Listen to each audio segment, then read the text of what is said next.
Inilah 5 gejala jantung bengkak sebelum serangan jantung mendadak. Pertama adalah sesak nafas.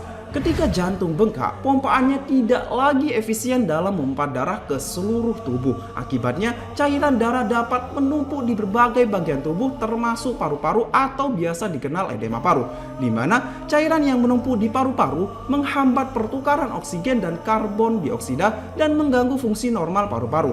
Kondisi inilah yang memicu gejala sesak napas atau dispenia. Sesak napas pada jantung bengkak seringkali lebih terasa saat berbaring atau saat beraktivitas fisik ringan. Hal ini disebabkan perpindahan mendadak cairan dari tubuh bagian bawah ke paru-paru ketika posisi tubuh berubah. Kedua adalah kelelahan dan lemah. Seperti diketahui, fungsi utama jantung adalah memompa darah yang kaya oksigen ke seluruh tubuh. Namun, pada kondisi jantung bengkak atau gagal jantung, jantung tidak mampu memenuhi tuntutan tersebut. Akibatnya, aliran darah yang tidak cukup mencapai organ-organ vital dalam tubuh, termasuk otak, otot, dan organ-organ lainnya. Ketika organ-organ vital tidak menerima pasokan darah yang memadai, pasokan oksigen, dan nutrisi yang dibutuhkan untuk fungsi normal, maka fungsi jantung akan terganggu. Hal ini menyebabkan kelelahan dan kelemahan secara umum pada pasien dengan jantung bengkak. Yang ketiga adalah pembengkakan di beberapa bagian tubuh, terutama di kaki, tangan, dan wajah. Hal ini karena pada kondisi jantung bengkak, fungsi pompa jantung yang terganggu menyebabkan penumpukan darah di dalam pembuluh darah, di mana menyebabkan tekanan hidrostatik atau dorongan kuat di dalam pembuluh darah. Tekanan hidrostatik yang lebih tinggi dari biasanya memaksa cairan keluar dari pembuluh darah atau bahkan pecah saat menuju jaringan di sekitarnya.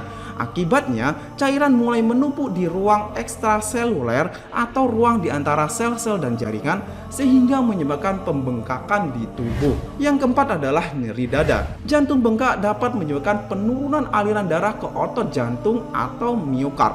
Nah, penurunan aliran darah ini menyebabkan kondisi yang dikenal sebagai iskemia miokard, di mana jaringan otot jantung tidak mendapatkan cukup oksigen dan nutrisi. Iskemia miokard ini menyebabkan nyeri dada atau angina pectoris yang umumnya digambarkan sebagai rasa tertekan atau terbakar di dada. Yang kelima adalah detak jantung tidak teratur. Sekedar informasi, detak jantung normalnya pada rentang 60-100 kali per menit.